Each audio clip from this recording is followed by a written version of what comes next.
From being a rookie in the Canadian Parliament to holding some of the most important positions and to becoming the Speaker of the House of Commons, Greg Fergus is a living proof that Canada is a land of opportunities.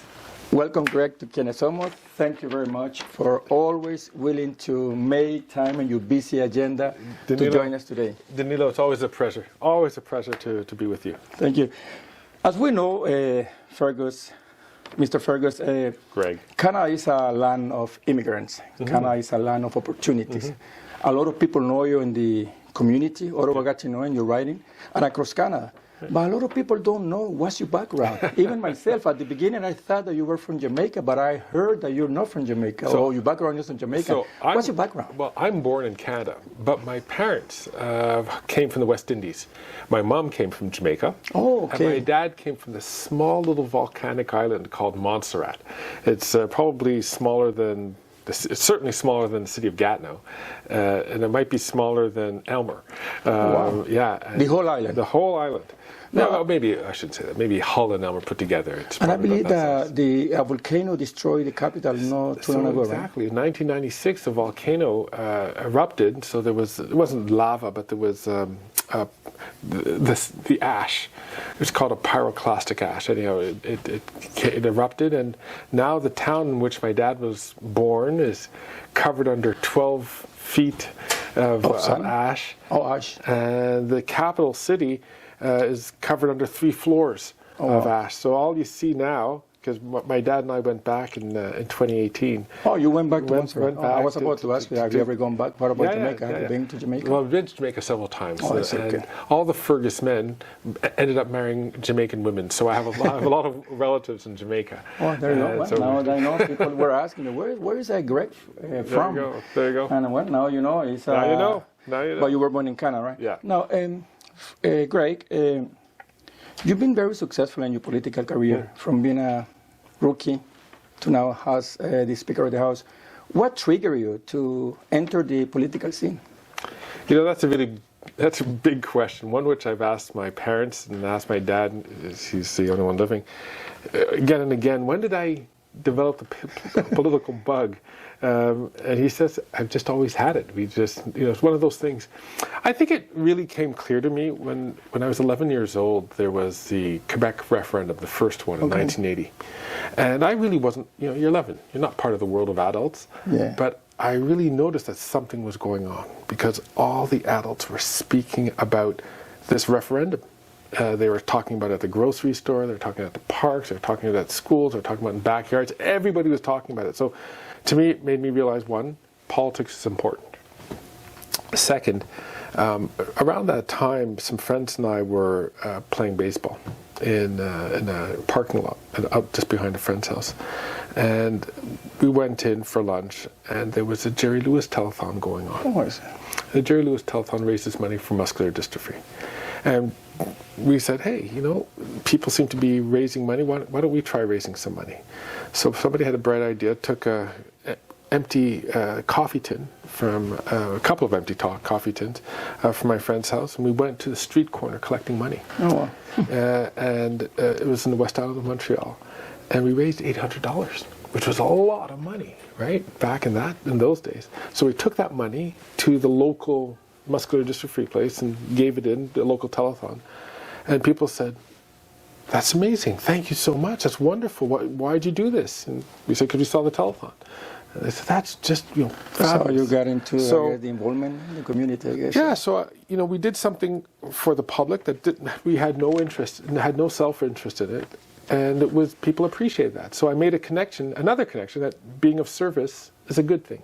Yeah. So being of service is a good thing. Politics is important.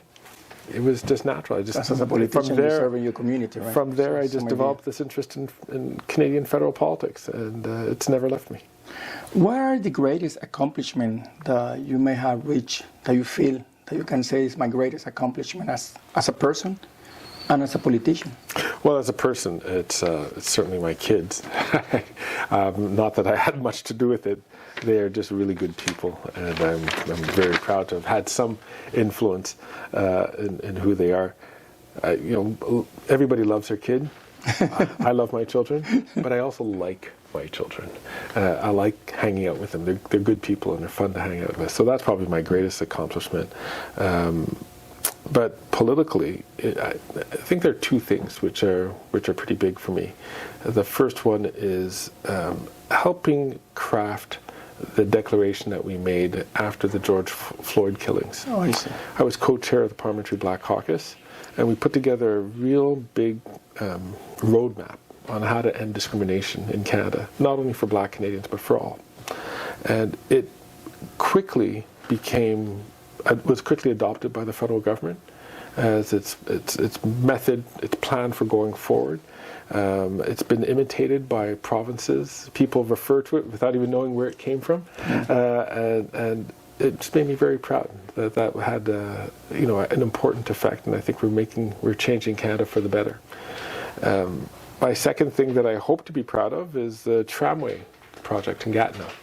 And so I'm looking forward to hearing in a couple of weeks if there's going to be an announcement indicating that the financing for the study to come through. And that will be the last step before we actually give the green light to build the tramway.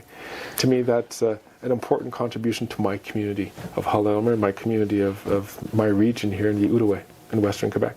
Well, now, with that said, Greg, what is an accomplishment that you would like to see done when that day comes that you retire from the political scene? And that day will come. Either I'm going to retire of my own accord, or people are going to help me make that decision and retire me.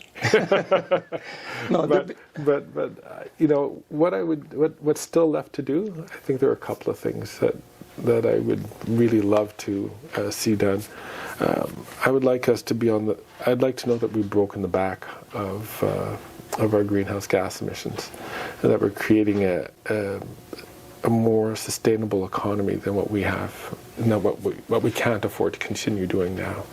And we gotta change the way human beings have to change the way we treat this planet. I have an article of faith that you can do so and create prosperity in a more sustainable way. That is, we can make money while being green. So I'd like to know that we're really on that track before I hang up my skates. Another thing that I'd like us to really work on is, again, a more international approach. The more I get to see this world, the more I realize that we have the answers.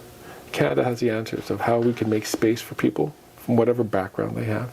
It can make space to allow people to do well, to succeed, to become leaders in media, to become leaders in academia, to become leaders in business. And we do without tearing ourselves apart. I think that's an important lesson for the world to understand. We can't keep going on this ethnic nationalisms, that it's only me and my people and no one else. Yeah. The world's not big enough. And I do agree with you, Greg, before we end up. You're really busy, and I appreciate the time that you've given us. And like I said, I always promote inclusivity, equality, diversity, unity, and I strongly believe that Canada is a land of opportunity, and you are a proof living that it is true.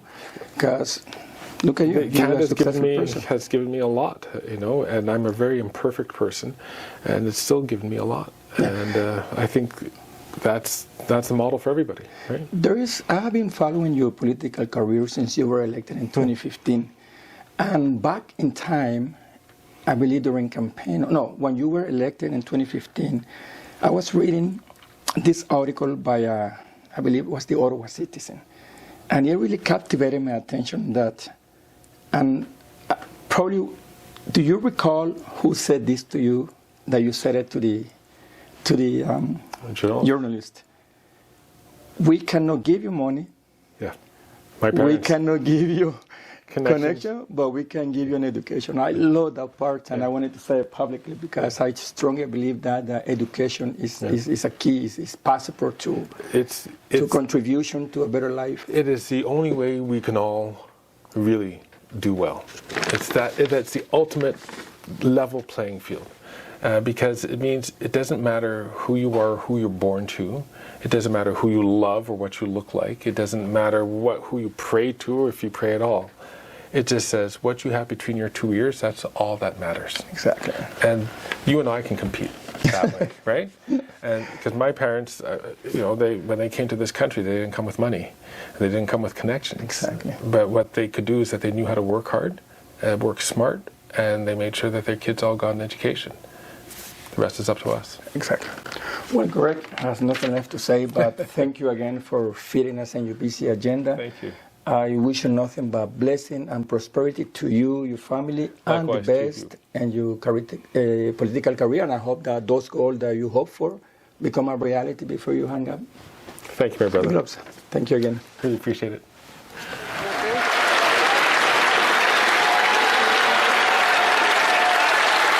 Today, you are the first Black Canadian to become Speaker of this House.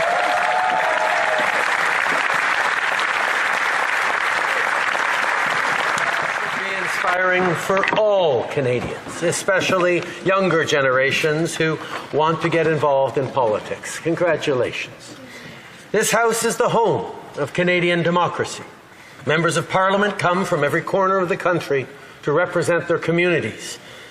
Canadians from coast to coast to coast elect us to work hard for them and to be their voices in this place. They elected us to deliver results to help make their lives better. This remains our #1 job. And the only way we can make progress is by working together, by respecting each other. And if there's one thing I know, is that nobody pays good money to go see the referee. They go to see the stars, you, the players on the ice.